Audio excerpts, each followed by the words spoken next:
Maswerteng gabi po mga ka-STL. Narito na po ang resulta ng STL Isabela para sa araw na to, second draw. July 1, 2025, araw ng Martes.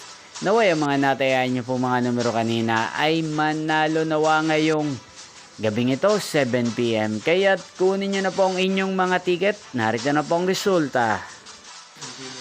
Ang mga numerong nanalo sa STL Isabela ngayong gabing ito, July 1, 2025, 7 PM. Second draw result, 34 at 23. In exact order sa lahat po ng tumaya kanina sa STL Isabela para second draw ng 34 at 23. Congrats po sa inyo, panalo po kayo. At ngayong gabing ito sa STL Isabela, atin pong i-shoutout si Kuya Gerson ng Isabela. Shoutout po sa inyo Kuya Gerson. Sana po iswertein din ang mga numerong tinatayaan nyo sa STL Isabela. Inyo pong napanood ang resulta ng STL Isabela sa channel na to, Roderick Hernandez TV. Magkita-kita pong muli tayo bukas ng 1:00 ng tanghali. Thank you for watching.